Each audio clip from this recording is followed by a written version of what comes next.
merintis itu. Dan 1926 upaya itu dilakukan bersamaan dengan Muhammadiyah sampai ke Irian 1926 dengan Minangkabau bareng-barengan. Nah, tercatat di data pimpinan pusat Muhammadiyah PCM yang pertama kali berdiri 1928. Saya kira ini satu di antara disertifikasi dakwah Muhammadiyah yang melampaui zamannya. Kira-kira tahun sekian pergerakan Muhammadiyah sampai di luar Jawa itu butuh perjuangan yang tidak mudah. Sebelum merdeka, kendaraan masih harus numpang dengan kendaraannya penjajah gitu kira-kira itu sampai ke Sumatera dan juga Irian itu sesuatu yang butuh effort luar biasa. Tetapi ternyata Muhammadiyah sudah berdiri. Nah, itu saya kira Medan dan sekitarnya termasuk Tanjung Sari yang tadi disebutkan hampir semua ketua PP sudah hadir. Ini kan jadi bukti bahwa PCM ini punya potensi menjadi PCM yang luar biasa. Tergantung penasihatnya aja. Kalau nggak di sini nggak bisa ngerjain. Di sini nggak bisa ngomong apa. Nah, Bapak sekalian,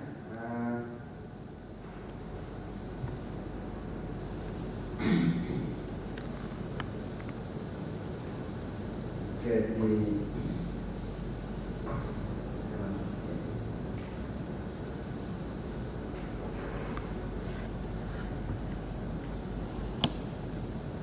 untuk kita paham tentang bagaimana Muhammadiyah, memang dibutuhkan pemahaman yang komprehensif dan izin berdiri. Dan sebelum masuk ke materi ini, informasi dari Pak Ketum tadi malam kita kontak. Insya Allah nanti malam Pak Ketum bersedia dan sangat senang menerima Bapak di sela-sela beliau nanti selesai pada saat memberikan sambutan di Berdiang Buya Syafi'i di Salam Muda. Salam itu sudah kita koordinasikan juga dengan sekretaris pribadinya untuk nanti bersedia. Nah, mudah-mudahan menjadi motivasi yang luar biasa untuk kita semua ya, untuk melangkah lebih jauh. Oke, nah fokus untuk cabang unggul seperti apa dan bagaimana nanti setelah ini gitu ya. Nah, sekarang kita mencoba Bapak-Ibu sekalian berawal dari sebuah pertanyaan, seberapa yakin kita? Seberapa yakin sesungguhnya kita masing-masing ini meyakini dokumen Muhammadiyah yang ada dalam MADN paragraf terakhir? Saya yakin Bapak-Bapak semua sudah hafal. Paragraf terakhir Muqaddimah Anggaran Dasar Muhammadiyah. Kalau saya tanya penasihat nggak bisa ya malu, karena dulu kerjanya Muhammadiyah ada di sini. Sama Pak Jenderal Tamimi di sebelah ini. Jadi di paragraf terakhir itu pernyataan resmi Muqaddimah Anggaran Dasar dengan persyarikatan Muhammadiyah ini mudah-mudahan umat Islam diantarkan ke pintu gerbang surga Jannah. Nah, pertanyaannya seberapa yakin dengan dokumen ini? Ini Pak Menteri tidak 100% atau 200%? Kira-kira mungkin enggak kita dalam kondisi dan situasi seperti ini diantarkan ke depan pintu gerbang surga Jannah? Ini kembali kepada kita. Atau layakkah sesungguhnya kita pimpinan ini menjadi orang yang kemudian dihantarkan lebih dulu dengan kita bersyarikat di Muhammadiyah ini di depan pintu gerbang surga Jannah? Itu tentu yang bisa menjawab yang kita masing-masing. Dan Allah tahu persis kita akan meletakkan di mana sesungguhnya tujuan akhir persyarikatan. Ini pertanyaan ini sama disampaikan oleh Pak Haidar ketika beliau juga mengisi Baitul Aqom, Darul Aqom. Seberapa yakin Anda itu dengan Muhammadiyah itu akan diantarkan ke depan pintu gerbang surga? Nah, kalau saudara pimpinan kok nggak yakin, jangan berharap anggota kita akan bisa kita yakinkan. Nanti sampai di sini itu saja. Pertanyaan yang kemudian menggelitik. Pertanyaan berikutnya, layakkah kita menjadi orang yang diantarkan? Memang dalam Bapak Ibu sekalian, Bapak sekalian dari Ibu, yang harus kita benahi bersama apalagi kita sebagai pimpinan. Sejarah ideologi Muhammadiyah itu dibentuk oleh Kiai Dahlan 1912 sampai dengan putusan muktamar yang terakhir 48 di Solo kemarin, selalu mengarahkan secara resmi, mengawal agar kita semua siap menjadi orang yang dihantarkan ke pintu gerbang surga jannah. Mari nanti kita buktikan dengan skema ini. Saya ngajar di pasca sarjana UMS, ngajar juga di pasca sarjana Universitas Ahmad Dahlan, ngajar di UAD untuk memberikan penjelasan ini. Saya ngambil semester atau 7 kali pertemuan untuk bisa selesai. Nah, kali ini kita akan ramu kira-kira 1 jam saja.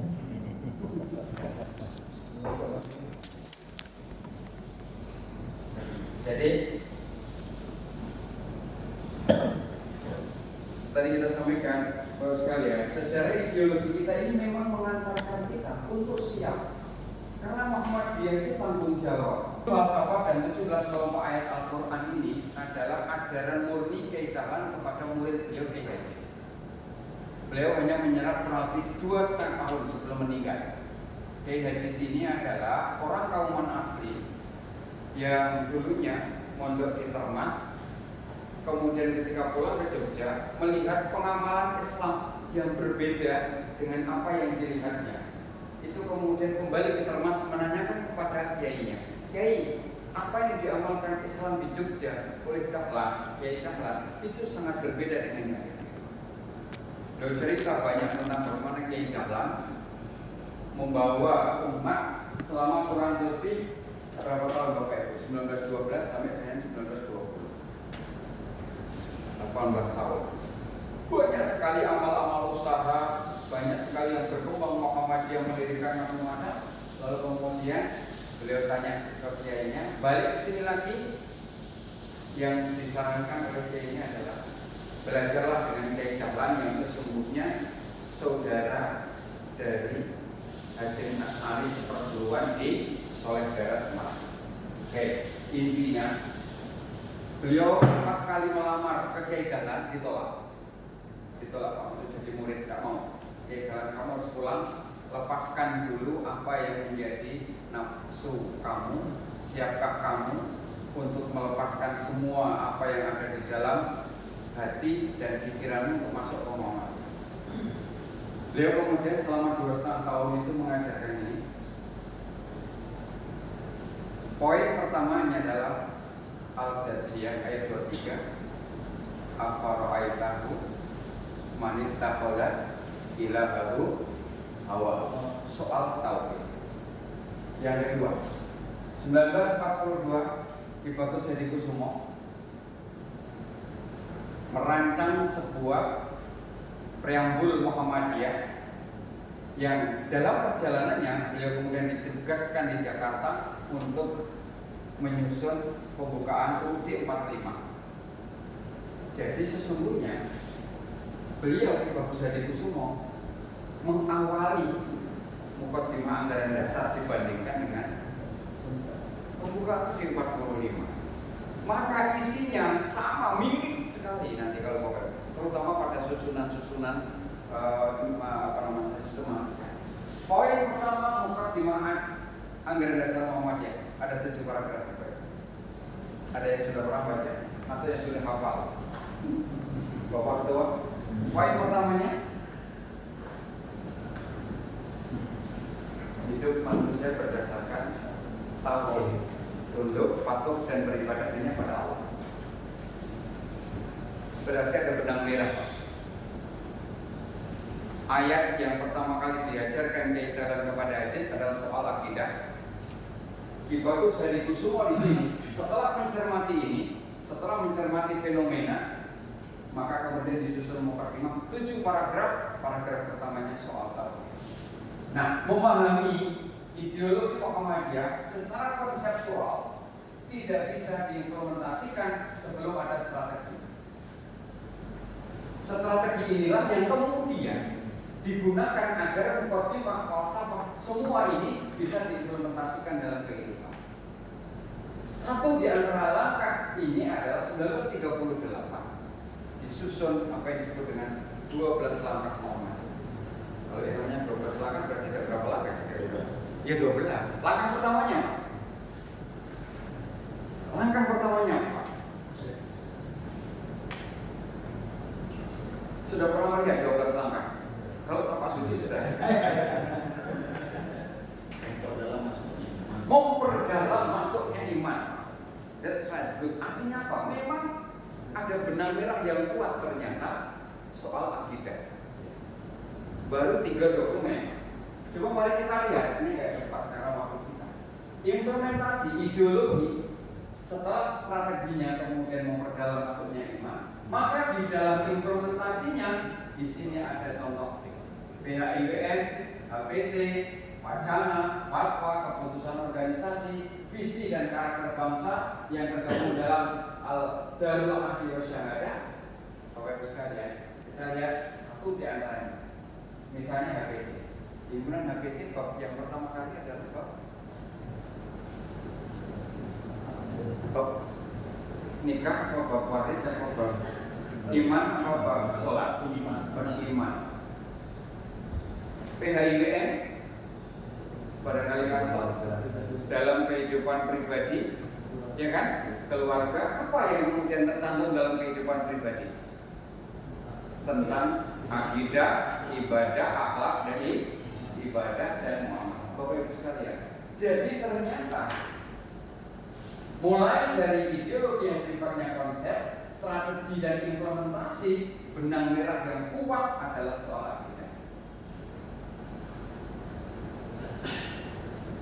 Dan itu akan syarat menjadi surga. Ibadah bisa terampunkan, akhlak bisa dipahami, tetapi kalau soal akidah melenceng, habis.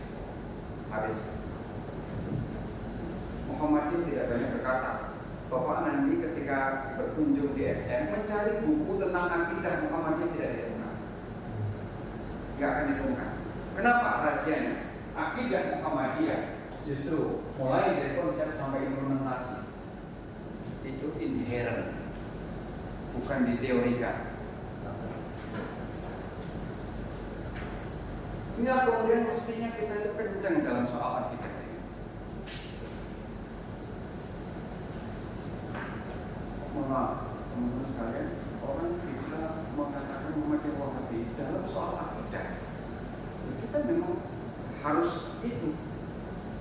Tidak boleh ada peluang sedikit pun. Begitu akidah ada peluang sedikit pun untuk bisa kita geser, dipertanyakan, layak kita nanti dihadapkan ke pintu gerbang surga jannah.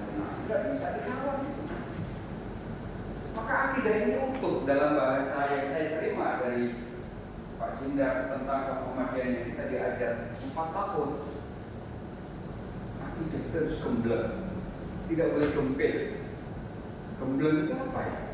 Utuh, gak ada cacat sedikit pun sebisa mungkin. Dan itu diwujudkan Muhammadiyah dari sejak kehidupan sampai dengan putusan muktamar yang terakhir. Putusan muktamar terakhir apa Bapak Ibu sekalian?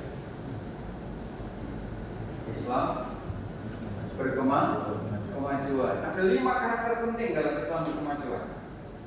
5 karakter Islam berkemajuan itu Yang pertama al-mabni 'ala tauhid, ar-ruju' ila Qur'an wa sunnah, ihya'ul istiyad wa tajdid, tanmiyatul wasatiyah, tahqiq rahmatan lil alamin. Mari kita bangun sama-sama. 1 2 3. Jadi yang pertama adalah al-mabni 'ala tauhid. Konsistensi Muhammadiyah mengantarkan warganya umat Islam ke pintu gerbang itu ternyata tidak main-main. Dan ini hanya diselami oleh kita yang menjadi pimpinan. Kalau anggota mungkin nggak sampai segitunya.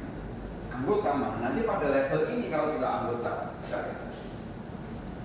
Bagaimana HPT mengatakan soal ibadah? Bagaimana HPT soal iman?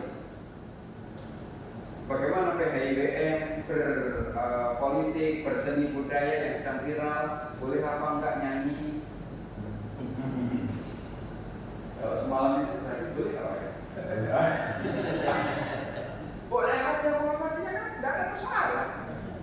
Selama itu kemudian membangkitkan kira kebaikan, tidak membawa pada kemaksiatan, tidak membawa pada kerusakan. Tadi malam sangat nyaman suasananya, yang lebih akrab, ya kan?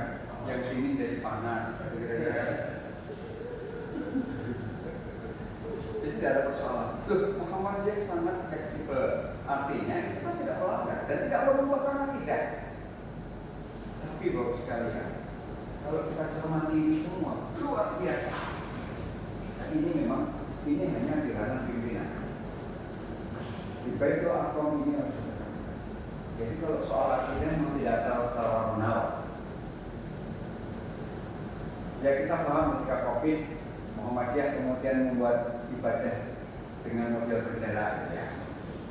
Itu nanti di wilayah manhaj, Bapak Ibu. Ini wilayah manhaj. Wilayah manhaj itu di sini nanti. Wilayah manhaj. Jadi kajian ini sedikit kita jelaskan secara umum. Muhammadiyah itu bisa didekati dari sisi sejarah, amal usaha Muhammadiyah, organisasi manajemennya, ideologi ini mengambil peran penting yang cukup banyak di antara sarang laba-laba yang kita gunakan memahami. Kenapa? Karena dengan ideologi inilah Muhammadiyah bertahan 100 tahun lebih. Tanpa ideologi, Muhammadiyah sudah selesai dan itu banyak diperlihatkan organisasi lain. Selesai sudah. Tapi Muhammadiyah di sirkel tahun abad keduanya justru tidak semakin menurun, tapi justru semakin kira-kira apa rasanya kalau kita diskusi? Ideologi yang cukup banyak mempengaruhi perjalanan persyarikatan kita itu, inilah yang kemudian menjadikan kita Muhammadiyah, persyarikatan, harokah kita ini terus berkembang. Ini soal ideologis. Nah, pada aspek apa kira-kira yang kemudian nanti kita estafeta ini tidak berhenti. Terlebih Tanjung Sari, saya dengar tadi malam dari Ustaz Akom Tanjung Sari ini memang PCM yang katakanlah kalau di Medan nggak ada yang nggak kenal karena amal usahanya yang luar biasa. Dan ini kan sebuah potensi. Kira-kira kalau sekalian, ke depan kalau semua amal usaha ini dipegang tanpa ideologi, apa yang terjadi? Itu saja. Kalau itu semua tidak dikelola dengan ideologi yang kuat dalam Muhammadiyah, kira-kira bertahan berapa periode? Maka bentrok, saling berebut, saling ingin mengakui sisi, saya yang paling banyak berperan di situ, kira-kira. Dan itu contohnya juga sudah ada. Nah, maka ikatan kita ada di yang paling kotak dalam ideologi. Kita diskusi kira-kira untuk mempertahankan ini semuanya, hal yang paling penting kita membangun kebersamaan pimpinan itu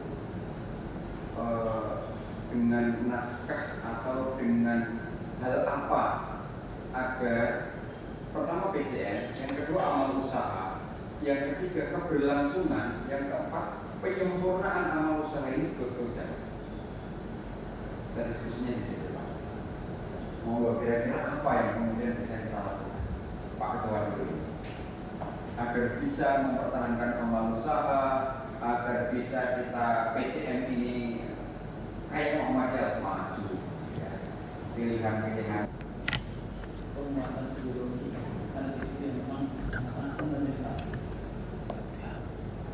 termasuk ya kemudian bagaimana SDM-nya itu memang betul-betul dimulai dengan niat dan semangat karena Allah dan semuanya memperhatikan. Sudah tepat sekali. Jawabannya sederhana. Tinggal bagaimana kita praksis. Niat lillahi ta'ala, ikhlas. Kuncinya kan itu. Niat ikhlas lillahi ta'ala, kita kembalikan. Untuk apa sih kita ini sesungguhnya bermuhammadiyah? Untuk nama, untuk mendapatkan maisha, untuk ya paling tidak kan lumayan gagah-gagahan kalau kita jadi ketua PWN. Padahal di Jogja tidak ada apa-apanya di PWN. Tidak ada. Saya tidak sama. Di ranting-ranting di masjid-masjid tidak ada. Saya hanya menggunakan kendaraan itu kalau tugas resmi. Kalau tidak, kita tidak pernah mau pakai bisa. Hah? Iya, ya ketua kelas. Kita disuruh-suruh. Jadi memang semangat melayani dan semangat bagaimana untuk umat. Itu yang penting.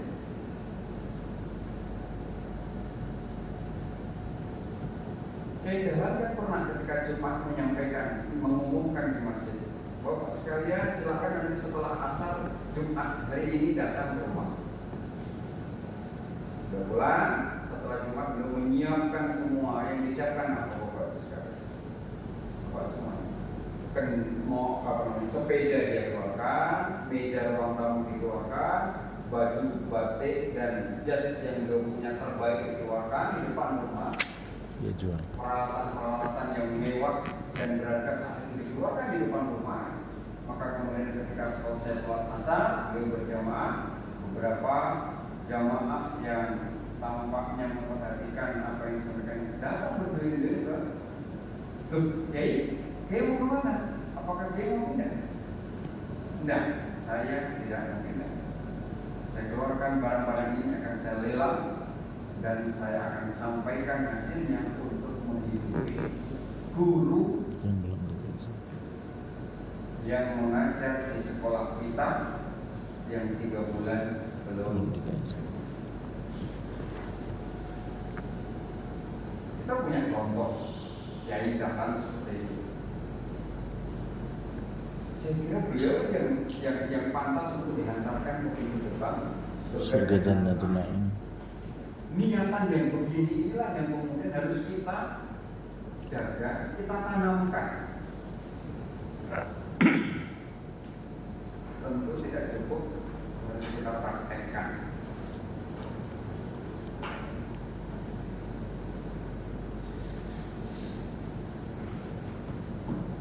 Mungkin tidak sampai pada level seperti itu sekarang kita ini. Karena Kiai Dahlan pada saat itu otoritasnya berada di tangan beliau. Otoritas untuk mengambil keputusan sehingga beliau begini. Tapi Pak Taufik kan tidak sendiri sekarang. Andai Muhammadiyah Tanjung Sari itu hanya beliau sebagai tokoh utamanya, mungkin akan dilakukan. Akan dilakukan dengan kegigihannya. Tetapi Pak Taufik kan ada 13 yang lain. 9. Pak Taufik dengan 9 orang lain. Maka ketika semangat ini tampak, tentu akan manifestasinya dalam bentuk yang berbeda. Ya kita menjadi tidak, akhirnya kemudian tidak literal bahwa Kiai Dahlan mengeluarkan atau kemudian melelang ini. Kalau kita nanti pulang sampai di Medan, mobil lah ya, tidak juga. Kenapa? Karena kita sudah berada dalam proses kolektif. Kebersamaan ini menjadi satunya kata dalam rangka menghantarkan kita keluarga anggota ke pintu gerbang surga Jannatul Na'im. Tidak ada ya. Lihat ikhlas itu nggak ada. Yakin bahwa ketika kita ikhlas yang kita bawa ikut semuanya. Sudah ikut semuanya. Rezeki ikut.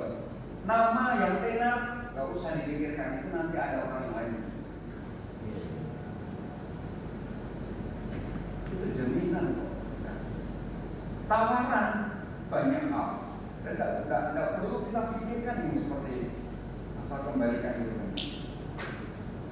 Yang punya kuasa Allah, yang punya penghidupan Gusti Allah. Apalagi yang punya hidup Allah, yang punya material. Dan itu tidaklah Bapak sekalian mencontohkan kita betapa luar biasa para pendahulu. Next. Kolektif kolegial ini dimunculkan di persyarikatan kita semasa kepemimpinan Kiai Haji A.F. Fakhrudin. Kiai Haji A.F. Fakhrudin Ketua PP Muhammadiyah terlama, menjabat berapa tahun sekarang? Melayang. Beliau menjabat berapa periode? 4 periode lebih, 22 tahun. Tak lama. Maka istilah kolektif kolegial ini muncul pada saat beliau dengan kesederhanaannya hampir tidak pernah pulang. Di Tanjung Balai juga beliau pernah tugas di sana. Keluarganya ditinggal sering, lalu kemudian dalam sebuah rapat keputusan organisasi terhadap sesuatu yang amat sangat penting tertunda beberapa bulan. Karena tugas Pak AF sangat menumpuk. Pimpinan rapat diserahkan kepada wakil ketua yang membidangi, tetapi satu keputusan persyarikatan karena beliau tidak segera bisa bergabung sehingga tertunda. Pak AF Fakhrudin kemudian mengatakan bahwa Muhammadiyah itu bukan AF Fakhrudin. Muhammadiyah itu saudara. Sehingga ketika tidak ada saya, Muhammadiyah tidak boleh berhenti. Muhammadiyah harus terus berhenti. Kewajiban kita adalah menyiapkan mereka siap untuk melanjutkan apa yang kita sekarang sedang lakukan, menyempurnakan apa yang sekarang ini kita lakukan, melanjutkan apa yang saat ini kita amalkan. Bahwa keputusan organisasi tertunda karena seorang A.F. Fakhrudin itu mestinya tidak perlu terjadi. Di Muhammadiyah harus dimunculkanlah kolektif keputusan jika sudah diambil dalam musyawarah, maka itulah yang harus dijadikan panglima. Maka dalam disertasi saya, kalau nanti saya membawa masih punya beberapa ringkasan disertasi tentang bagaimana Pak AF memunculkan kolektif kolegial di Muhammadiyah ini tidak sekedar kolektif kolegial dalam bahasa organisasi. Apa kolektif kolegial dalam organisasi? Rapat bersama. Bukan itu. Muhammadiyah, andai pimpinan rapat kalau tadi dikeluhkan Pak sulit mengumpulkan, tidak ada persoalan. Yang terpenting yang disatukan itu hati, Pak. Sadar bahwa ketidakhadiran saya dalam sebuah pengambilan keputusan bukan berarti ketidakrelaan atas keputusan rapat. Kalau itu yang masih terjadi, berarti belum kolektif kolegial dalam hati. Nothing. Maka saya harus rela ketika keputusan LPP KPP Muhammadiyah terhadap sebuah amal usaha. Ketika saya kemarin beberapa waktu yang lalu di Spanyol, BWM memutuskan bahwa ada person-person yang harus ditindaklanjuti karena temuan LPPK terhadap amal usaha tertentu. Saya pada saat itu tidak ada. Saya ditelepon, Ustaz, ini. Kolektif kolegial tidak harus mengambil di tangan ketua. Bahwa ketua bertanggung jawab, ya. Tapi keputusan rapat harus dijalankan sebagai bagian dari ketidakhadiran saya harus terima terhadap apa yang diputuskan. Walaupun tanpa ada ketua. Walaupun tanpa kehadiran. Tetapi yang penting sekali lagi Bapak, kolegial itu ada di sini. Bukan semata-mata administratif. Kalau semata-mata administratif, apakah saya kemudian bisa memvetokan keputusan itu? Saya nggak hadir. Bukti saya tidak ada. Saya nggak bisa terima keputusan itu. Belum masuk ke kolegial itu. Maka ketika Pak Aep itu mengangkat ini, Muhammadiyah berjalan secara struktural dan kultural dengan nyaman, sangat nyaman. Kenapa? Karena keputusan organisasi ada di dalam musyawarah. Kalau pengen betul-betul, akhirnya pimpinan itu berusaha mendatang. Karena kita pengen mengambil peran terhadap keputusan. Tetapi jika tidak, kolegial ini betul-betul bukan sekedar soal hadir dan tidak hadir dalam mengambil sebuah keputusan, tetapi yang penting bersatunya hati. Ini bersatunya hati.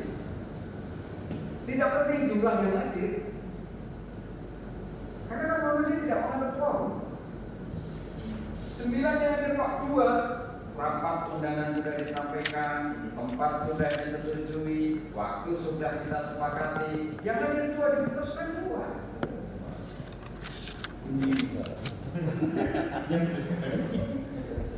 Ini yang terjadi. Organisasi nggak bisa menunggu. Jangan.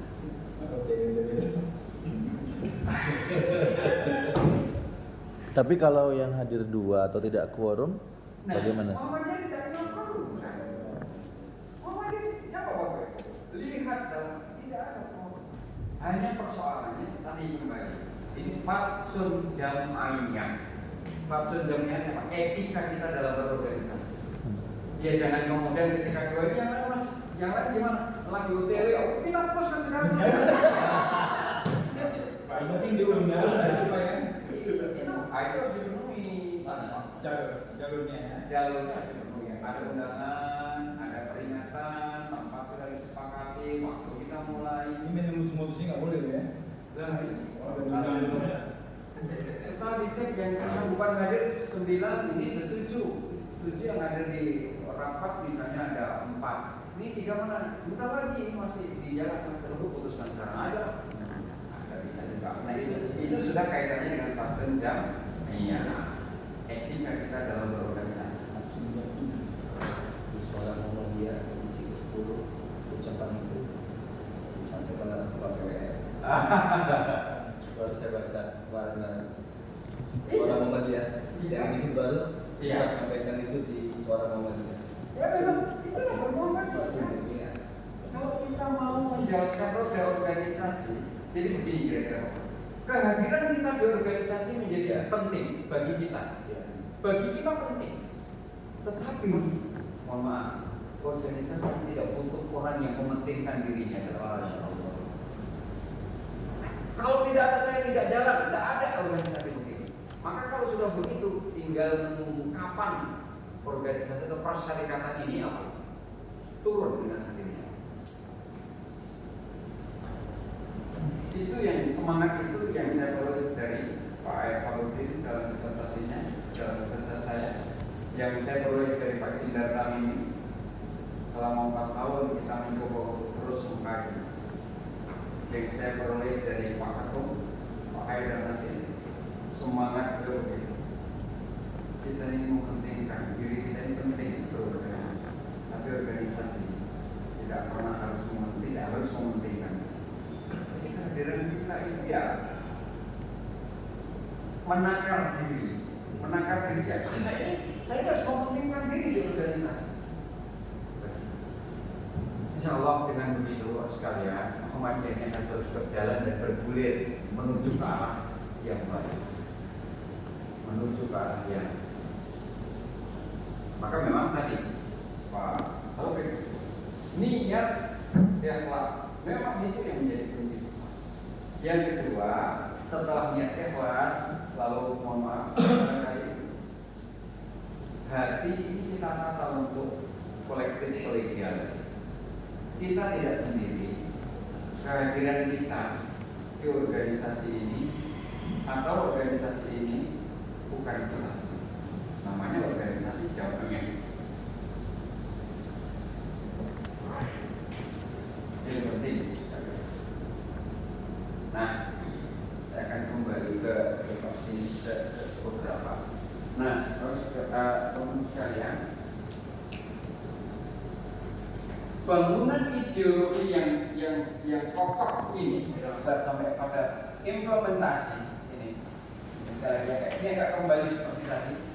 Nah, ini sesungguhnya tidak hanya pada dataran yang pertama, lapis pertama, tetapi juga ketika kita bicara tentang Indonesia berkemajuan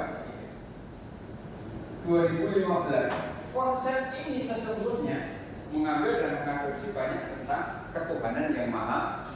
Bicara soal akidah. Yang kedua, MKCH kalau Bapak Ibu lihat di dokumennya juga begitu. Kepribadian Muhammadiyah juga seperti itu. Terus saja saling masalah 5 fitoh dakwah kultural sampai dengan putusan. Semuanya orientasinya kepada turunan akidah, kemudian ke ibadah, ke akhlak, dan pada akhirnya muamalah dunia. Ya, 4 hal yang kemudian diyakini Muhammadiyah sebagai satu kesatuan di dalam Islam. Akidah, ibadah, akhlak, muamalah dunia.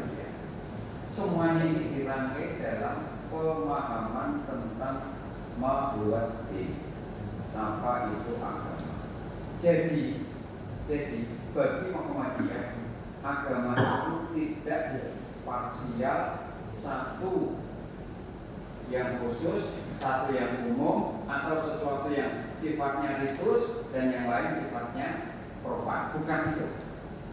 Bagi Muhammadiyah, mengurus organisasi, mendirikan SD, mengajar, jadi dosen, jadi pedagang, sama wajibnya ketika kita azan, menegakkan sholat, membangun masjid.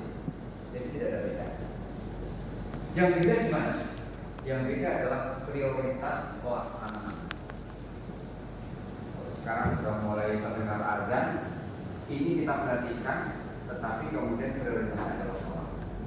Setelah sholat fantasiru ini, fantasiru berarti kan perintah wajib. Akhirnya sholat fantasiru tidak ada. Artinya dua-duanya tidak boleh tinggalkan. Dua-duanya punya bobot yang sama. Mari kita lihat. Nah, ini masuk teologi al-ma'umnya Kiai Dahlan. Apa itu kalau dilihat bukunya Kiai Dahlan itu kan menjadi bukti gerakan bahwa antara ibadah sosial dengan ibadah kepada Allah itu nilainya sama. Soal pelaksanaannya dalam prioritas tidak ada masalah. Ya kan, sholat Jumat kan tidak nudiali sholat ini yaumil jumu'ati fas'au ila dzikrillahi wa darul. Tetapi tidak boleh berhenti sampai situ. Fa idza qudiyatis sholatu fantasiru. Urusan itu selesai, kita sudah berlebaran kembali. Nah, ketika teologi al-ma'um dipraktekkan Kiai Dahlan, maka berkembanglah amal usaha Muhammadiyah hingga ini yang tidak terbendung. Nah, luar biasa. Nanti Tanjung Salim yang pertama pergi ke Australia, melihat Muhammadiyah di sana, kan? Bisa. Melihat. Suruh ya, insya Allah nanti beberapa bulan lagi berkesempatan. Mestinya kemarin saya ke Spanyol itu 11 hari, 12 hari. Kita punya visi internasionalisasi Muhammadiyah, menjalin 5 MOU bersama dengan 5 universitas Spanyol. Kemudian ke beberapa yayasan Islam. Ternyata Spanyol itu kan umat Islamnya terbanyak nomor 8 di dunia. Ternyata punya banyak dan terus yang kita kerjasama. Mestinya Juli bisa ke Cina. Tapi berharap Australia dulu kira-kira kembali ke soal yang tadi. Jadi teologi al-ma'un itu menyejajarkan antara orang yang sholat dengan orang yang beribadah sosial, atau sebaliknya, orang yang kemudian sholatnya sebagus apapun ketika ibadah sosialnya terabaikan, sesungguhnya menjadi berdusta agama. Nah, ini yang kemudian ditangkap oleh Kiai Dahlan untuk betul-betul menjadi sebuah ideologi gerakan Muhammadiyah luar biasa, dengan 3 pilar yang terkenal yang tadi sudah disebut: feeding, schooling, dan sosial kemanusiaan, schooling pendidikan, healing kesehatan, dan yang terakhir adalah pilar ekonomi yang akan terus diangkat sehingga Muhammadiyah akan mandiri. Nah, kenapa bisa begitu? Nah, sedikit kembali lagi ke Kiai Dahlan. Ternyata pola pikir Kiai Dahlan itu menurut Najib Burhani dalam bukunya Muhammadiyah Jawa atau progresivitas pemikiran Kiai Dahlan. 3 cara berpikir Kiai Dahlan ini perlu kita terapkan juga dalam berorganisasi. Yang pertama adalah cara berpikir strukturalisme. Kiai Dahlan itu memang berpikirnya struktural dalam makna ihya'ul ijtihad wa tajdid.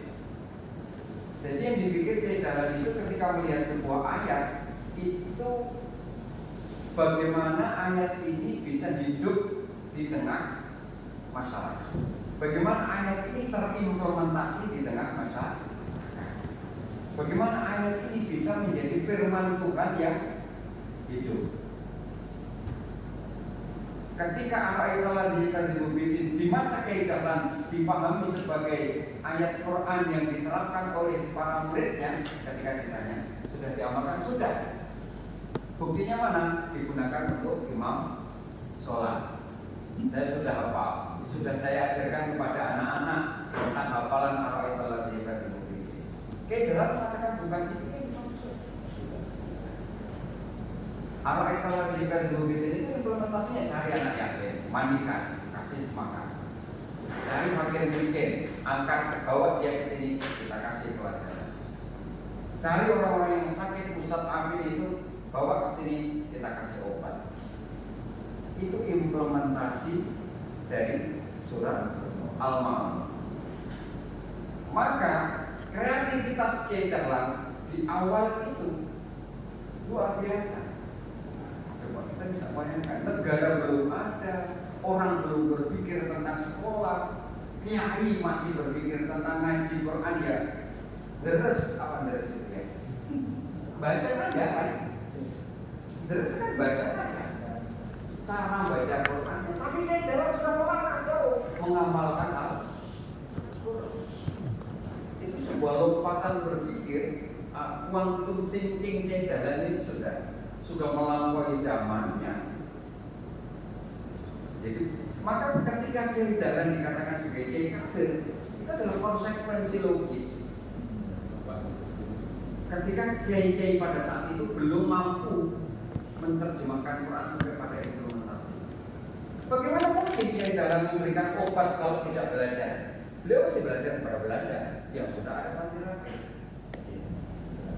Dokternya dipanggil, susternya dipanggil, tolong orang ini diobati.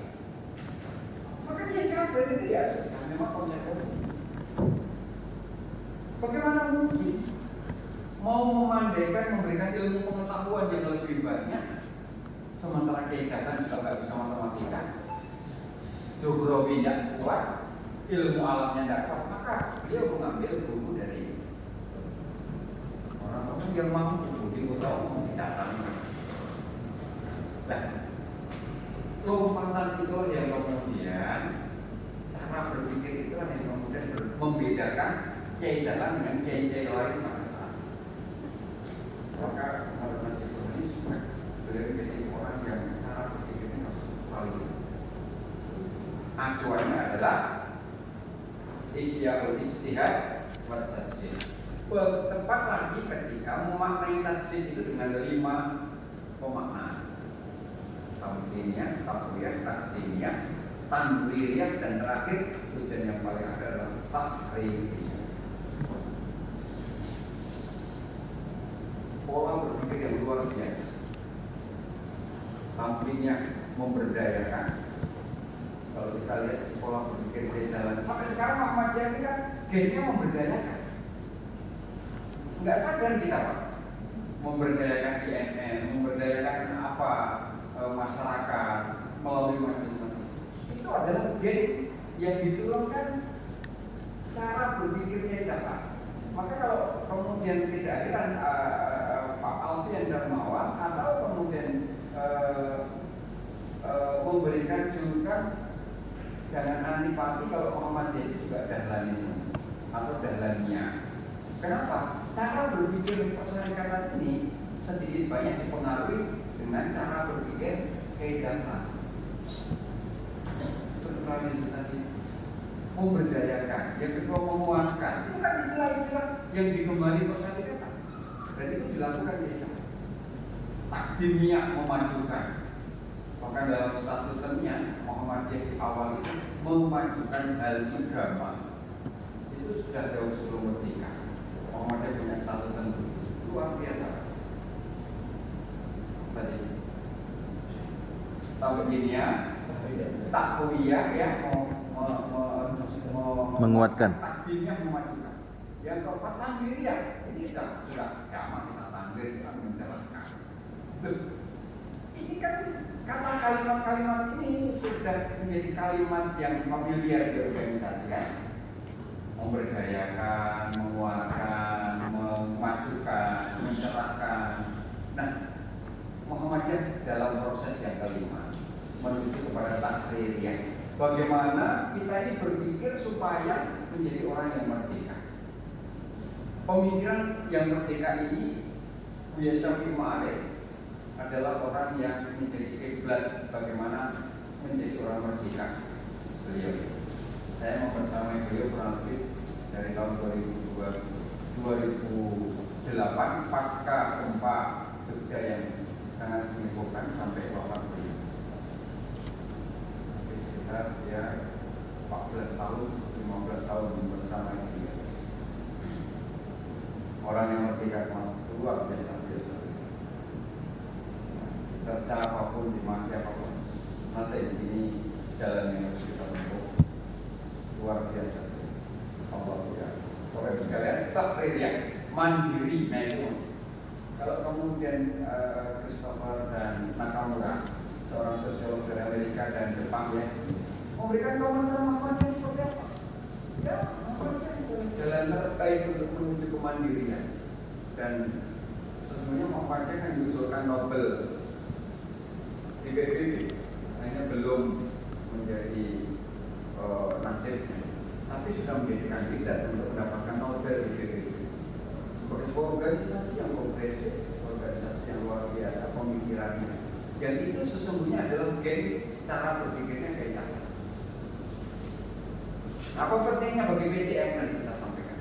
Yang kedua, cara berpikirnya dalam pragmatisme, dalam arti dan dalam makna yang sesungguhnya. Pragmatis, berfaedah. Maka Muhammadiyah itu seringnya rapat jauh lebih lama ketimbang pelaksanaan program. Tadi dikatakan, ini kita ini mungkin di Jogja kan 5-6 hari, tapi rapatnya kan sebelum puasa, sebelum dilantik, bicara sana, bicara sana. Iya. Nah itu waktu Muhammadiyah. Itu kan nggak sadar, itu sesungguhnya adalah alam berpikir kaidah yang menetes ke cara berpikir berperilaku organisasi. Dan itu harus kita kembangkan, Pak. Nah, kolektif-kolektif itu yang menjadi kunci ikatannya. Coba kalau kita masing-masing punya keinginan, tidak bisa. Wah besok di Jogja, satu ingin ke Gudeg, yang satu ingin ke Mbak Marijan, yang satu ingin ke pantai, nggak selesai. Tapi Pak, ini Pak, Ya. kalau saya lihat ini wajar kalau untuk Muhammadiyah ini cara berpikirnya juga kontra dari ini. Iya. Nah, kan baca Facebook itu maju ya. Kan tadi sekitar saya sampaikan bahwa cara berpikir kita harus berulang dan implementasi. sementara kontra berpikir pastinya ada. Jadi seperti Bapak sampaikan juga, cara yang kita langsung bahwa seharusnya Bapak Muhammadiyah itu harus mengantisipasi itu, sehingga tidak muncullah aplikatif yang sifatnya malah kontra dari keadaan itu. Apalagi kita mungkin Bapak menyampaikan lagi ke level cabang, kita tentunya aplikatif. Sering kita yang tidak sadar bahwa dalam kepengurusan itu muncul sendiri kontra itu, dengan struktural itu, dengan cara berpikir yang kadang-kadang prinsipnya mereka nggak benar, tapi kontra terhadap yang lain. Itu yang kadang-kadang kita temui di lapangan. Ya. Mohon ini apa ya Pak ya, sebagai betul Bapak, mungkin ada ke situ ya. Yang kedua saya perhatikan, Muhammadiyah ini kan pimpinan pusat aja seperti Pak Safi Ma'arif sampai-sampai digelari awalnya sekuler. Ya. Ya Pak yang ini bahwa ada jalan saya sudah banyak. Memang secara awam nampak sekuler gitu ya. Dengan cara berpikir beliau. Tapi kan itu ada masanya. Masanya kalau terkadang kita berpikir sekarang, tapi orang lain belum bisa mencerna itu. Itu yang disampaikan Bapak Kiai Dahlan tadi kan gitu ya. Apakah itu akan terjadi? Mungkin bisa jadi pemikiran Bapak juga gitu nanti ya. Mungkin setelah kita nggak ada, baru ada berpikir bahwa itu suatu kebenaran. Apakah itu terjadi di Muhammadiyah? Dan antisipasinya bagaimana Pak supaya itu tidak terjadi sekarang? Terima kasih Pak. Luar biasa. Ya. Maksudnya seperti itu dan kita diskusikan lebih nyaman. Ya, saya kira betul. Tidak bisa isi kepala ini disatukan. Yang bisa disatukan hati. Nah, isi kepala dan bisa. Hati kita ini bisa sama-sama kita tundukkan. Tapi kalau berpikir, cara berpikir, apalagi wacana di Muhammadiyah sangat dibebaskan. Tidak ada persoalan. Tetapi kalau kita sudah mulai duduk, mari bermusyawarah, kan tujuan kita jelas. Menegakkan dan menjunjung tinggi agama Islam sehingga terwujud masyarakat Islam yang sebenar-benarnya. Dan Bapak sekalian, tugas persyarikatan yang ada di bapak-bapak ini adalah menghantarkan anggotanya menuju kemana? Iya, coba saya mohon ini bisa dibuktikan ada nggak kalimat itu? Ada, silakan bawa Pak Direk, itu resmi sampai sekarang. Dan mohon maaf, dan itu Muhammad komitmen betul dalam hal itu, meski tidak ada gaung yang harus karena memang kita akan sejak awal sampai Muhammadiyah sekarang. Makanya coba Bapak sekalian telusur dan telisik saja buku akidah Muhammadiyah, apa Khawarij, apa Murji'ah, apa Maturidiyah, apa kemudian Asy'ariyah, tidak ada. Tidak ada di situ. Karena akidahnya adalah Quran dan Sunnah. Apa yang ada di Quran Sunnah kami tahu. Titik, tidak lebih, tidak dikurangi. Maka gembel tanpa gembel. Gembel tanpa gembel. Itu akidahnya Muhammadiyah. Kalau NU begini. Nah, dan itulah yang mengikat kita, hati kita itu Pak yang kita rasakan ya. Artinya kalau insya Allah akidah kita lurus, Bismillah seperti niat yang betul-betul kita lakukan, cara berpikir, dialog, menyampaikan perbedaan pendapat selama masih di rapat bebas, sangat bebas. Tidak ada yang harus dipaksa berpikir kalau tidak boleh. Perbedaan di meja rapat, yes, Ada sih.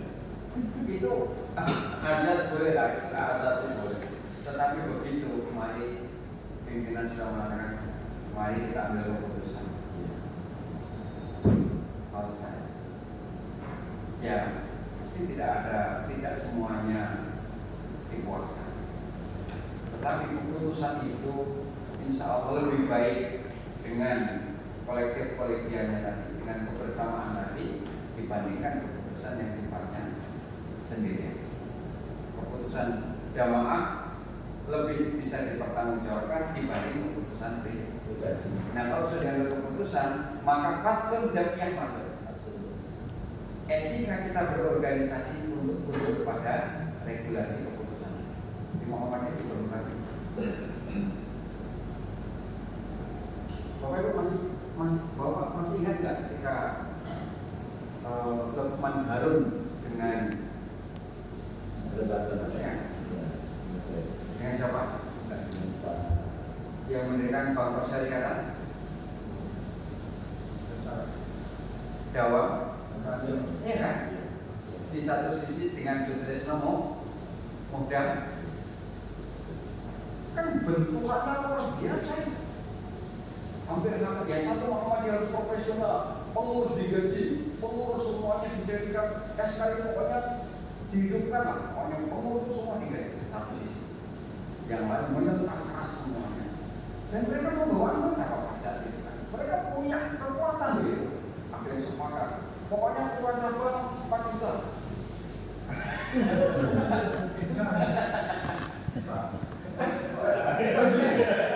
Segede punya Siap ya. dia PP 10 juta. BBM 7 juta misalnya. Ada pada saat itu sudah mulai muncul kan? Muncul ini. Tapi satu sisi tidak bisa Muhammadiyah bukan. Oh keras. Dua-duanya berhentikan. Keputusan mengatakan saudara Lukman Harun Anda pulang, saudara kemudian Anda berhenti. Dua-duanya saat ini demisioner dulu. Nek wis do paham tentang keputusan Muhammadiyah, rapat diambil sudah selesai. Ya yang lain akhirnya kok kembali. Muhammadiyah jalan. Bukan tidak susah, bukan tidak mudah kalau mengambil. Bagaimana ketika Kiai Ayat Mauludin harus mengambil keputusan tentang asas tunggal. Asas tunggal yang satu betul-betul mempertahankan untuk tidak menerima asas tunggal. Sementara sisi yang lain, kalau tidak menerima asas tunggal, organisasi akan dibubarkan oleh Soeharto. Dua-duanya bertahan. Tetapi begitu Pak Ayat mengatakan jalur asas tunggal itu ibarat jalur jalan. Kalau di sini wajib pakai helm ya sudah, pakai aja helmnya. Nanti pada saat sudah tidak berada di jalur helm lepas lagi. Dan betul, begitu reformasi kan tidak ada lagi asas tunggal yang menjadi satu-satunya ketentuan untuk menjadi asas sebuah organisasi. Lepaskan kembali kepada Quran dan Sunnah. Artinya kok sekalian, dinamika organisasi tentang wacana, perbedaan pandangan, pikiran akan selalu ada. Karena kita nggak pernah masing-masing beda, ayahnya beda, ibunya beda, makanannya juga beda, gajinya beda, istrinya beda. Jangankan kita yang jauh berbeda latar belakang, anak kita yang kembar saja. Istri beda. Istri beda. atau ini beda. Sama, beda. Beda kali ya. Yang diteruskan. Siapa kali? Terkait dengan ideologi ini sangat menarik karena memang kita kan ini langsung mencontohkan di PCM kita. Iya. Kita ada 7 ranting dengan beberapa majelis di PCM. Tadi yang disampaikan Pak Taufik semua kita niat ikhlas, kemudian Muhammadiyah itu yang memang masih sangat minim di pemahaman itu. Nah terkait dengan langkah-langkah kita di PCM yang besar itu menyamarkan bahwa tujuan itu sama. Apakah dari Arkom itu 11 kali atau memang kajian-kajiannya sifatnya kita pengajian pimpinan diharuskan rutin. Karena yang saya lihat ini kembali lagi kepada mungkin ya di Aisyah, saya kan di Aisyah. Kebanyakan guru-guru itu hanya menghambat status pengajian Aisyah aja gitu. Dan memang itu diharuskan mempunyai NKTM, kemudian ngaji nanti jam 3 sore dan mau selesai ustaz baru datang guru-guru itu datang absen. Apakah ada regulasi ketika Selasa itu kurikulum yang guru-guru itu bisa ngaji atau memang kita buat saja sebuah metode dari PCM bahwa mereka itu maisahnya di situ, tapi mereka tahu betul bahwa itu Muhammadiyah gerakan dakwah. Nah itu yang terkait apalagi dengan PRM juga 7 ranting itu. Kadang-kadang kita ada di mana gitu dengan mereka yang niatnya itu, padahal kita juga ada di ranting, tapi ada ranting semua, Ustaz. Ada ranting semua yang memang di situ akar rumput itu. Nah gitu Ustaz. Ya itulah PR pertama, bagaimana kita menyatukan niat bermuhammadiyah sehingga gerak kita ini landasannya sama, atau setidaknya mulai dipahami bahwa kita akan bergerak dengan Iya. nilai-nilai yang sama. Jadi kajian-kajian ini menjadi penting, khususnya pimpinan. Iya. Maka di Muhammadiyah itu kan ada pengajian pimpinan. Iya. Kalau kemudian istilahnya pindah ke kajian pimpinan. Tapi juga ada pengajian anggota. Pengajian anggota itu sifatnya umum. Maka kalau anggota diajak berpikir begini, tidak nyambung.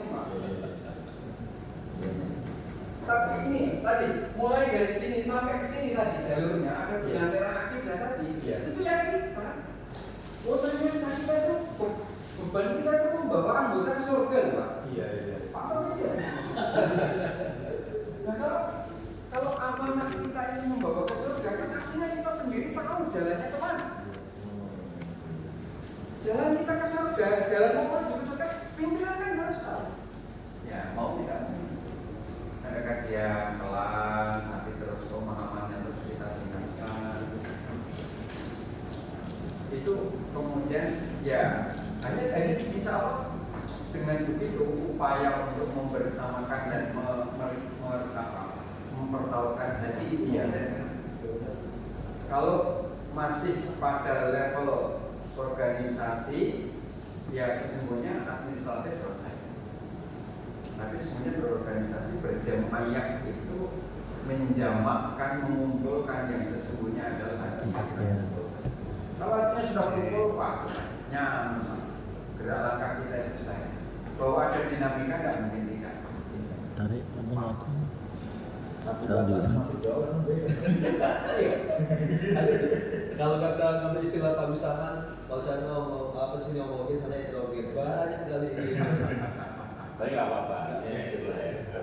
Dinamika. Berdinamika itu pasti harus ada. Kalau enggak ya kita memang nggak hidup. Selesai kehidupan kita. Nah, sekalian ini tadi semuanya yang kuncinya kan agama. Iya. Pemahaman kita terhadap agama itulah yang kemudian menjadikan kita ibaratnya lebih mulia. Nah,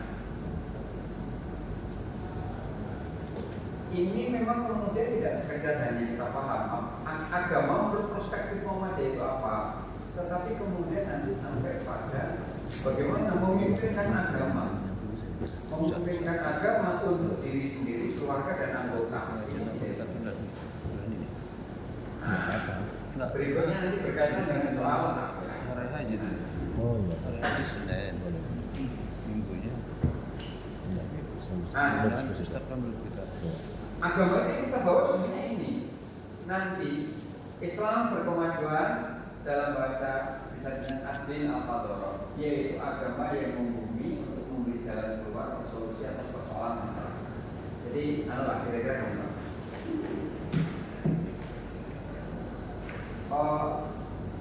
Agama itu kan wilayahnya ada di hati.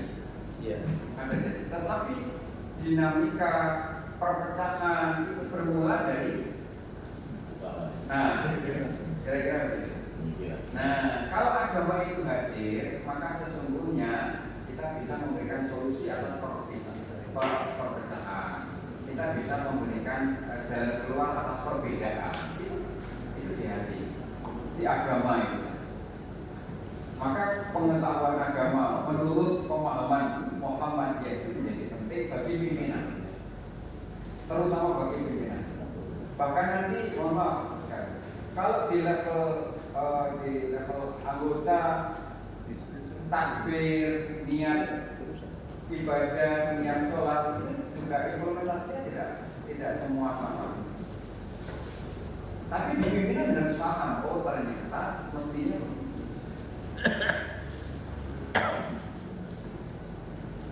Sambil-sambil. Nah ini tak mana tadi sudah kita sampaikan. Insya Allah banyak kali. Terakhir sekalian ini ada kristalisasi ilmu. Jadi pentingnya ideologi Muhammadiyah harus dipahami oleh seorang pimpinan yang semangat kolektif kolegialnya tidak boleh tidak di Muhammadiyah yang betul-betul kita jaga, karena memang Muhammadiyah itu bagian dari ideologi Islam, menjadi bagian dari ideologi Islam. Apa ciri-cirinya ideologi itu? Kan satu, punya dokumen resmi. Muhammadiyah sudah. Ya kalau Islam berarti Quran dan Sunnah itu kan resmi, sandaran kuat untuk melakukan misi. Itu ciri ideologi pertama. Yang kedua, memiliki sistem perkaderan. Islam ada, Muhammadiyah ada, ideologi kapitalis ada, ideologi komunisme ada. Mereka punya cara dan sistem bagaimana membuat perkaderan. Itu ciri dari ideologi. Yang ketiga, ada pola perekrutan anggota. Ya, dakwah tadi. Kalau Muhammadiyah baik referensi video Darul itu kan pola-pola memperbanyak, memperkuat kaderisasi dan keanggotaan. Kemudian memang Muhammadiyah itu sekaligus sebagai ideologi, karena di samping bagian dari ideologi Islam, tapi sekaligus ideologi keyakinan. Buktinya apa? Ya kira-kira beginilah. Kalau Muhammadiyah dijelekkan atau disudutkan, tentu kita hatinya mulai tergerak. Ada apa kok Muhammadiyah dihidupkan? Nah, ini artinya ada sesuatu yang sudah masuk dalam hati kita sebagai ideologi, sebagai identitas gerakan yang jelas. Karena Muhammadiyah memang menjadi identitas gerakan kita. Kan Muhammadiyah yang Muhammadiyah, kalau Muhammadiyah yang campur dengan Munu atau Musa atau yang lain-lain, tetapi Muhammadiyah itu kemudian menjadi reformis modernis, ideologi yang mengantarkan kita ini mampu menjawab persoalan kekinian. Jadi berkembang, ya jelas. Jadi bahwa alam ini manusia berkembang, maka Muhammadiyah hadir dalam rangka menjawab sesuatu yang sifatnya reformis dan modernis.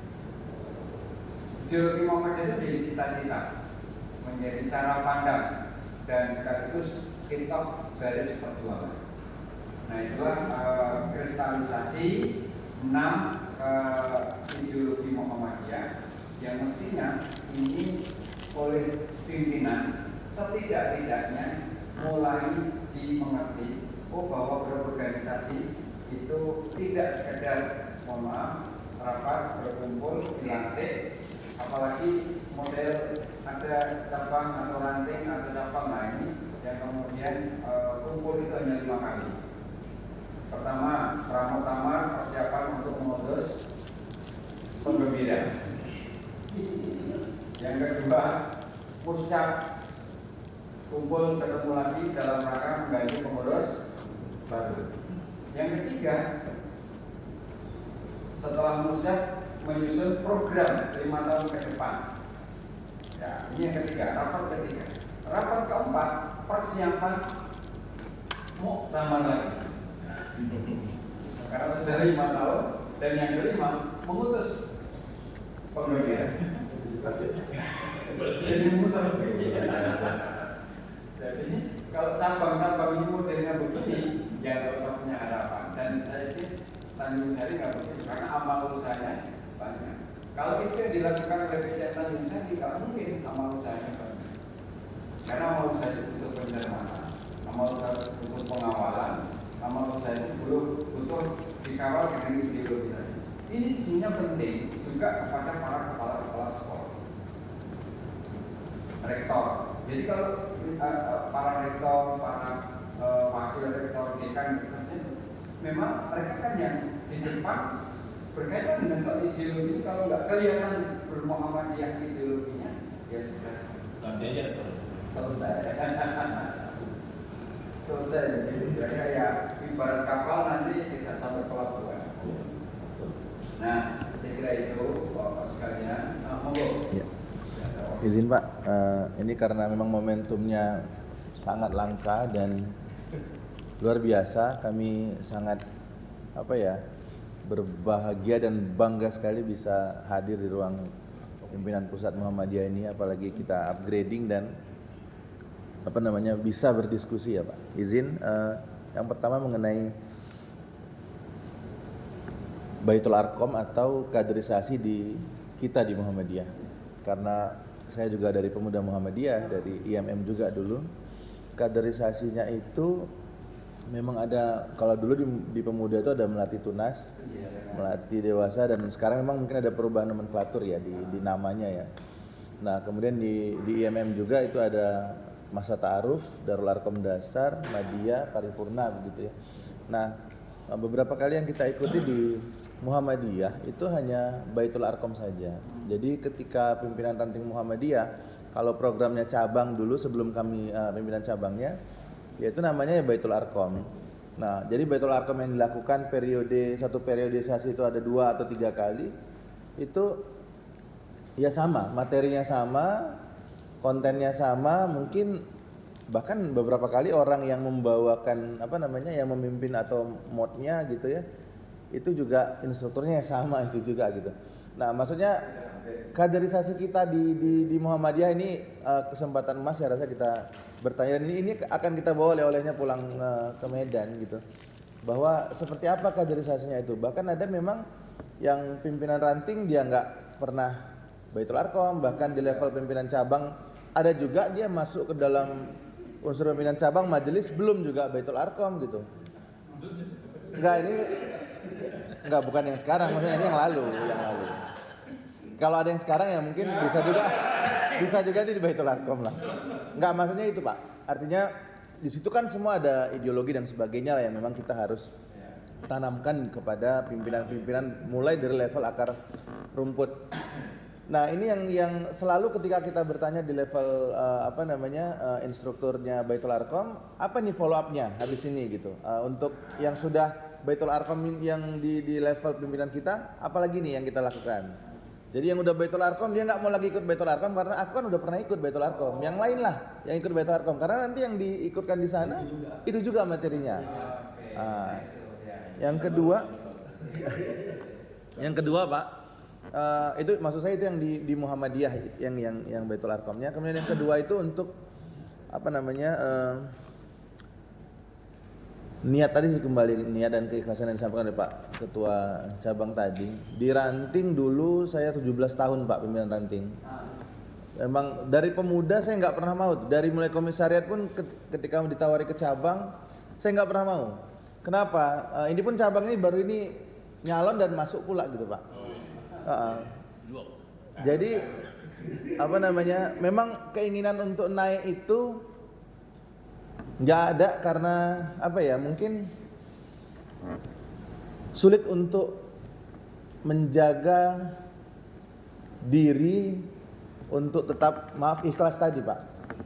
Contoh di Dahlan saja hidup-hidupilah Muhammadiyah, jangan cari kehidupan di Muhammadiyah. Tapi dulu ada juga pimpinan cabang kita sebelum yang sekarang Pak, hidup-hidupilah Muhammadiyah, tapi rugilah masa orang NU dan Al-Wasliyah yang ngambil kehidupan di Muhammadiyah. Seperti disampaikan tadi oleh penanya sebelumnya, dia punya kartu nomor baku tapi dia ngaji juga enggak di Muhammadiyah gitu.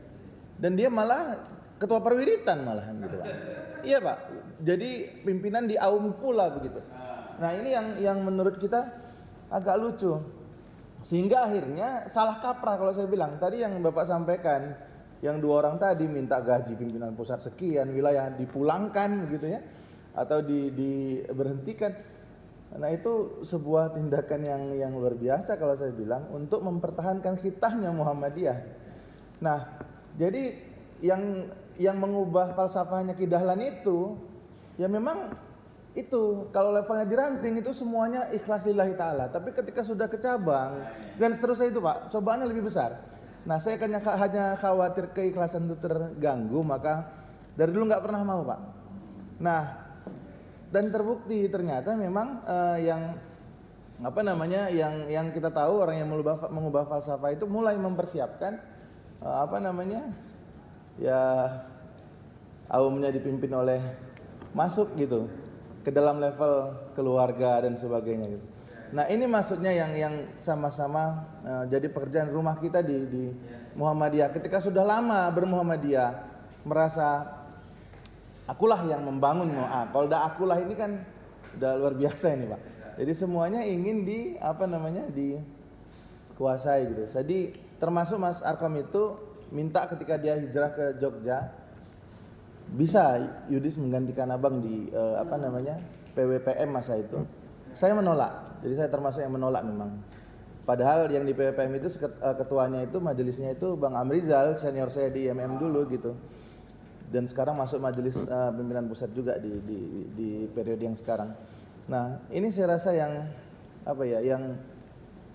perlu mungkin akar rumput tadi fahamkan bahwa hari ini ya panggilan kita itu panggilan seperti apa? Apakah dakwah fillah gitu ya? Atau memang ya itu tadi dakwah tapi maisahnya juga tetap terjaga gitu misalnya. Nah, karena ya itu sih Pak, saya rasa khawatirnya nanti ketika dakwah kita bercampur dengan hal-hal yang mungkin menurut kita level bolehnya itu seperti apa Pak, yang nggak bolehnya itu seperti apa. Mungkin itulah di kawan-kawan yang supaya ke depan yang Muhammadiyah tetap terjaga gitu. Itu aja mungkin Pak dari saya. Baik, terima kasih. Sekiranya yang terakhir untuk menjadi jawab kita. Nah, Pak Jamal sudah tahu? Belum. Oh ya. 10.15. Ini terlalu dingin. Mungkin minta supaya agak Kedingin? diturunkan aja. Enggak.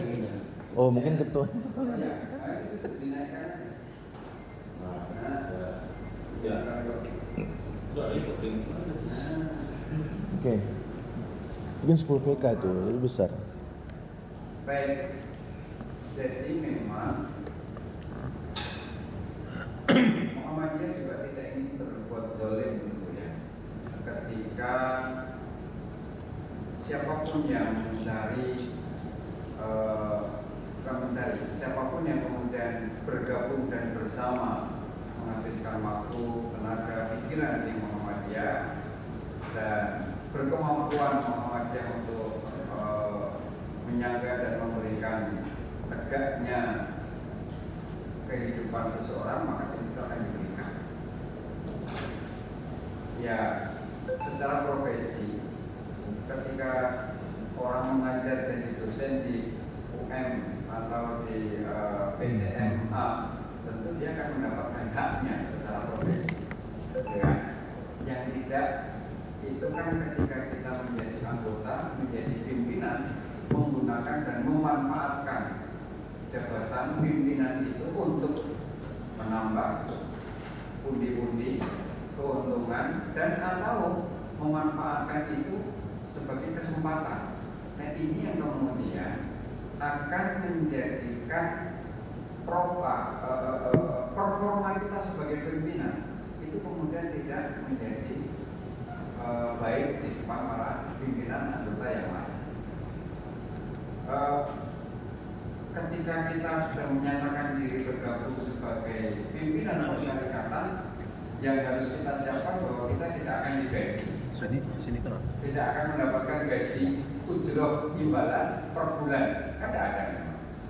Tetapi ketika ada kerja kinerja yang memang secara struktur, secara organisasi sudah ditetapkan, contoh, Pak tentu ketika menjadi panitia muktamar lah, kira-kira ya, bekerja sekian bulan, menyisihkan waktu di luar pekerjaan yang biasa, lalu ada uang lelah, itu bukan dalam rangka menambah, tetapi ya itu menjadi hak kita.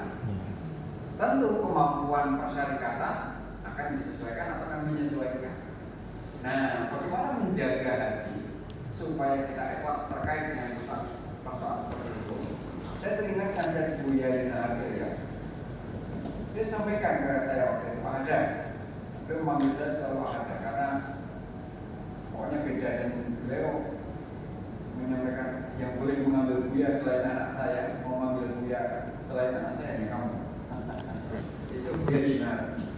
Jadi ada soal ikhlas itu tidak ada kaitannya dengan soal isi tas atau isi amplop. Saya tanya dulu, kenapa Buya? Kau perhatikan orang yang ikhlas diberi dan tidak diberi tidak ada perbedaan cara kerja. Ada atau tidak ada KR itu tidak membedakan semangat kerja atau semangat dakwahnya di Muhammadiyah. Itu bukan ikhlas. Kalau keikhlasanmu itu tergantung kepada isi tas, amplop, maka sesungguhnya kamu pertanyakan kembali kesiapan kamu di Muhammadiyah. Itu perjalanan, waktu itu perjalanan kita mengantarkan beliau pulang dari menjenguk putranya Mas Hasnan Nahar IMM gitu. Sekarang masuk DPP IMM ya, Mas Hasnan Nahar itu ketika menjenguk Hasnan di kemah di atas. Jadi tidak ada kaitannya antara isi tas atau amplop itu dengan keikhlasan selama kamu betul-betul bisa menyerah. Nah itu perlu latihan ya. Itu perlu berlatih. Orang yang selesai dengan dirinya adalah orang yang melepaskan itu semuanya. Melepaskan itu semuanya.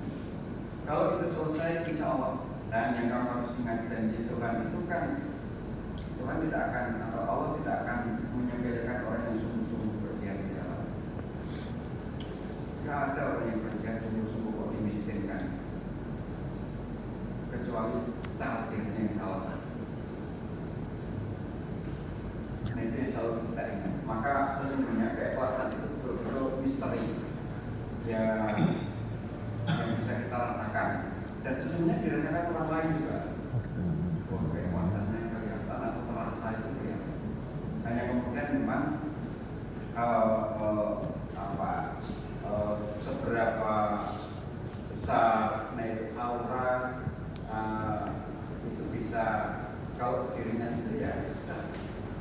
Ada tidak ada sesuatu yang kemudian menjadi rezeki itu tidak akan pernah keliru Tuhan memberikan. Jangankan itu yang di depan mata kita ini bukan rezeki kita jatuh. Mau kita makan jatuh, belum punya kita ya. Jangan di luar sesuatu yang kemudian kita tidak terpikirkan. Kalau jadi rezeki kita datang dia kan. Berarti tidak pernah salah alamat. Enggak pernah salah alamat rezeki. Kalau soal itu ya. Makanya tadi kalau soal itu enggak pernah salah alamat. Kita kejar kayak apapun kalau memang bukan milik belum menjadi kerelaan kita lepas. Nah itu harus kita yakini. Nah kajian-kajian yang seperti ini kita sentuhkan pimpinan. Nah kalau pimpinan itu sudah menguap itu, sudah nanti yang lain itu tidak perlu woro-woro ikut. Oh pimpinan itu. Nah, yang lain halnya dengan hak ya. Kalau lain halnya dengan hak, saya bekerja di dosen di perguruan tinggi A. Ketika 1 bulan tidak diberi, ya ini kembali kepada soal komitmen saya sebagai kader. Kok belum diberi? Ya oke, saya tahan. Nah, keputusan saya menahan untuk tidak protes itu adalah level kader. Komitmen saya bermakna ya, ini mungkin sedang ada kendala administrasi.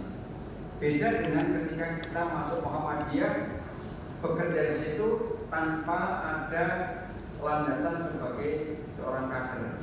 Begitu, jangankan terlambat, begitu selisih 10 perak sudah medsos yang bicara. Itu kira-kira. Tetapi kan masyarakat pasti akan berpikir sejenak, pasti ada sesuatu. Kita tanya, keputusan menahan, keputusan untuk kemudian tabayun dengan baik-baik, keputusan tidak mengambil reaksional dan emosional itu adalah level komitmen kami. Jadi, kira-kira kalau emas itu ukurannya apa ya? Seberapa karat kadar keemasan bermuhammadiyah kita? Nah di sini. Tetapi itu meskipun itu hak kita, apakah tidak boleh menanyakan ya? Justru itulah kemudian kita sebagai kader menanyakan ada persoalan apa? Kenapa kok hak belum diberikan? Tetapi tetap dalam koridor kader. Gitu.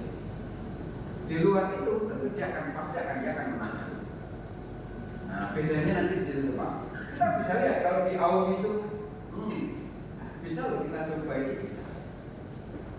Ada iuran administrasi. Waalaikumsalam. Selamat datang Kakanda. Oh, lanjut. Sudah berakhir ini. Sudah berakhir. Ya. Kita tinggal Nah, sekali lagi kader itu pada level-level seperti itu. Saya akan tutup.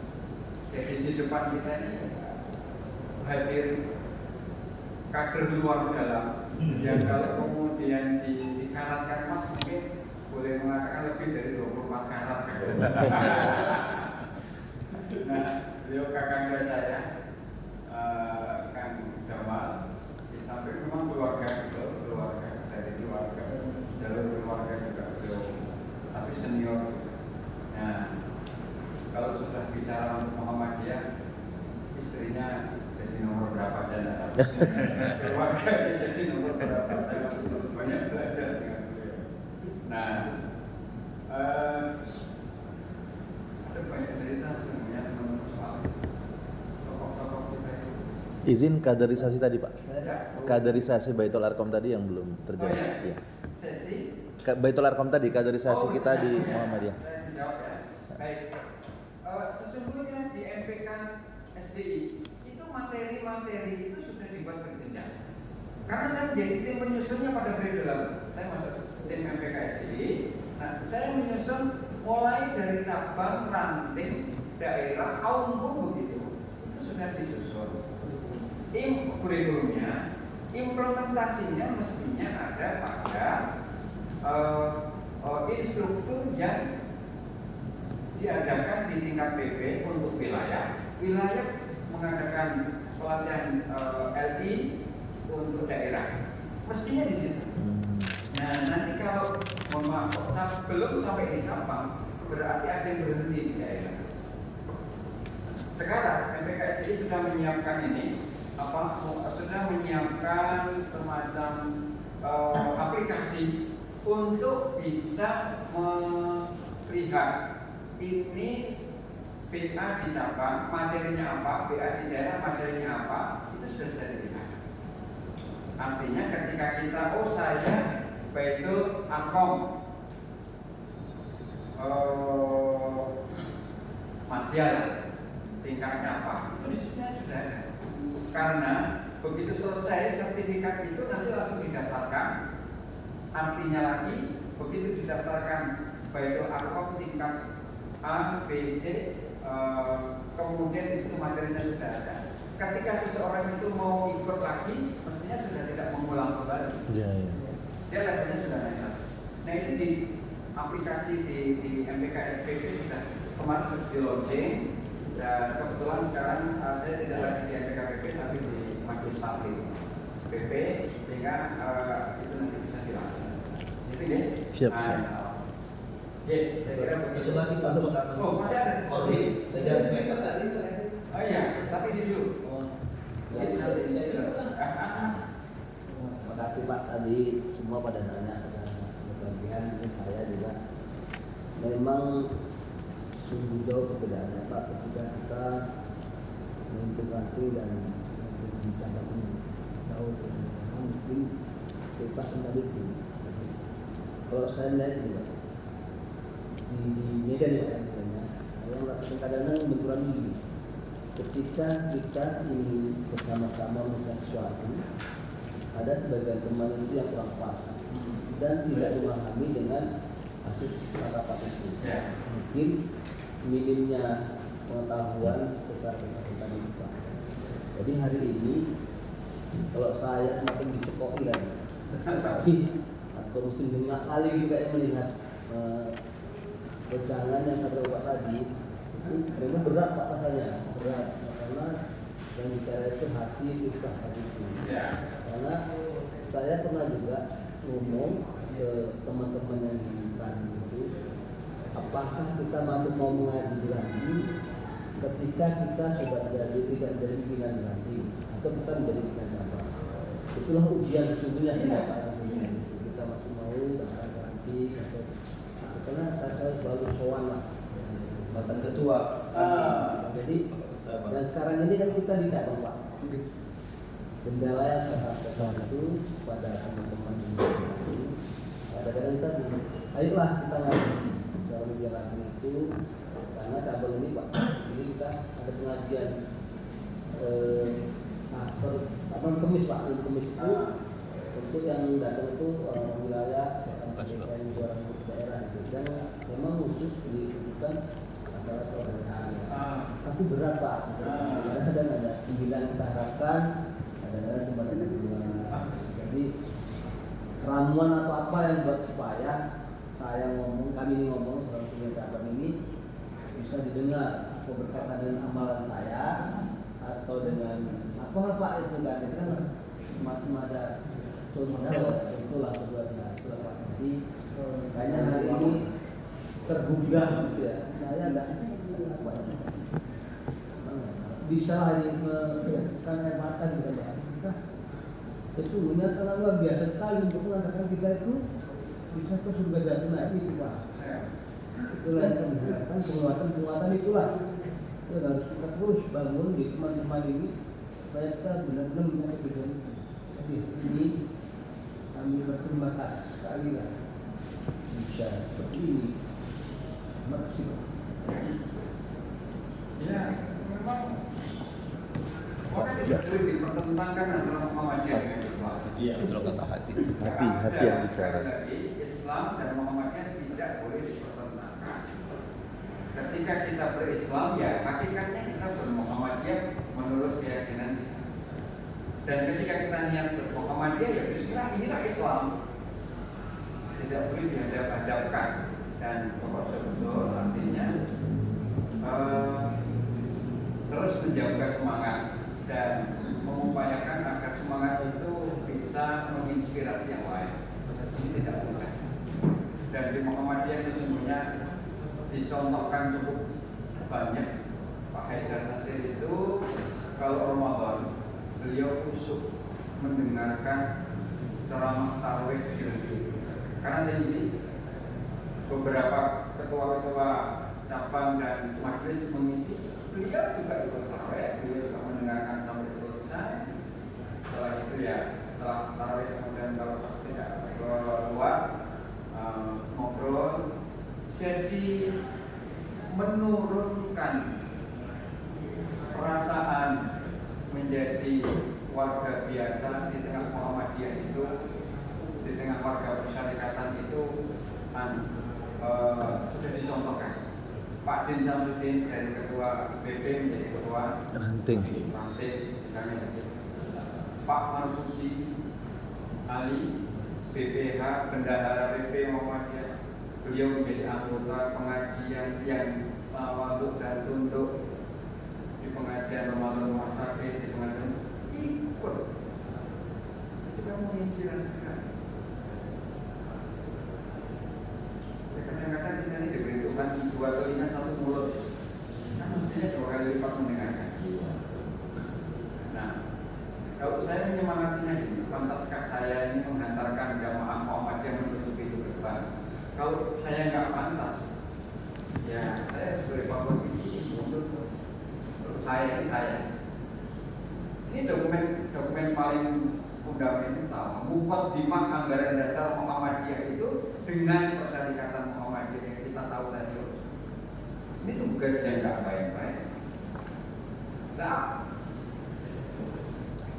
hanya 1,5 jam kita hidup di dunia kan. Al-Hajj ayat 47 Pak, bukan saya. Al-Hajj ayat 47 mengatakan kesempatan kita itu hanya 1,5 jam di dunia ini. Wa inna yawman 'inda rabbika ka'alfi sanatin mimma ta'udun. Kalau 1,5 jam itu tidak kita manfaatkan dan kita sekarang sudah berada di umur 50, berarti tinggal 1,4 jam. Maka kita mau berlomba itu. Hadirkan hati. Untuk apa sih kita bermuhammadiyah? Tugas kita kan mengantarkan itu. Siapa kita? Kenapa kita? Kita di SKI, kita diamanati dan kita sudah diteguhkan. Waktu itu kan kita ditanya sanggup kan ini? Sanggup kan? Sanggup kan? Kita menjawab sanggup. Apa sanggupnya? Kalau hanya sekedar administrasi tidak perlu kita Pak. Banyak orang yang lebih profesional dari kita soal administrasi. Kalau hanya mendirikan perguruan tinggi, mungkin tidak perlu kita juga. Mungkin di samping kita tidak mampu, mungkin ada yang jauh lebih pandai. Tapi kita punya tugas tadi juga, mengantarkan diri kita, keluarga kita, masyarakat ini menuju ke pintu gerbang surga jannah. Dengan persyaratan kan kita yang diamanati. Saya berdoa Pak, kita sama-sama mari kita hidupkan Muhammadiyah betul. Tadi kolektif kolegial itu tidak hanya sekedar di atas kertas, bukan hanya administratif, hati kita yang harus terkait. Apa landasannya? Tadi landasannya mulai dari sejak awal sampai keputusan muktamar, benang merahnya kelihatan akidah. Keyakinan kita. Keyakinan apa? Keyakinan bahwa Allah la raziqa illallah, la khaliqa illallah. Dan itu tugas kita menuju kepada Allah. Ya surga jannatun na'im, tugas kita. Mudah-mudahan bermanfaat bagi sekalian. Dalam sumber kita sudah hadir. Saya mohon maaf atas segala kekurangannya. Terus saat nanti bisa kita berjumpa kembali. Assalamualaikum warahmatullahi wabarakatuh. Waalaikumsalam.